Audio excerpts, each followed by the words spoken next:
كلنا صحينا ولقينا ان فيديوهات محمد فضل مع مدحت شلبي كان ليها صدى كبير عند الشارع الرياضي. عملت ايه قنوات تايم سبورت، قنوات اون تايم سبورت التابعه للدوله حذفت الفيديوهات دي. ليه؟ عشان محمد فضل لاعب الاهلي وعضو اتحاد الكره السابق. قال ايه؟ قال لك بمنتهى الامانه انا هنا مش بقول وجهه نظري، انا بتكلم لوائح. القرار بايقاف تنفيذ عقوبه كهرباء قرار خاطئ 100%. ممكن تقلل العقوبه لكن توقف العقوبه لحين النظر ده خاطئ. مفيش حاجه اسمها توقف القرار لحين الفصل. المنطقي والصحيح ان العقوبه بتستمر لحين الفصل مش العكس.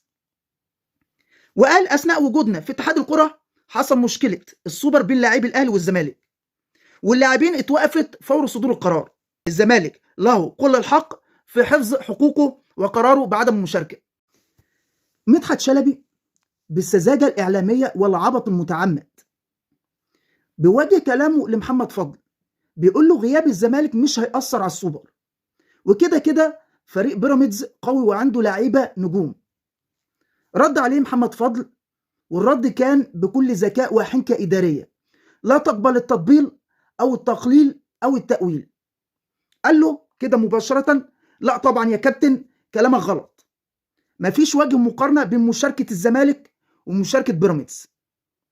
انا لما كنت مسؤول في اتحاد الكره وبيبقى في سوبر بين اهلي وزمالك كان تسويق الماتش بيختلف على المستوى الفني والجماهيري، وكان اتحاد الكره بيكسب اضعاف الفلوس اللي كان بيكسبها لما يكون طرف السوبر الاهلي والزمالك.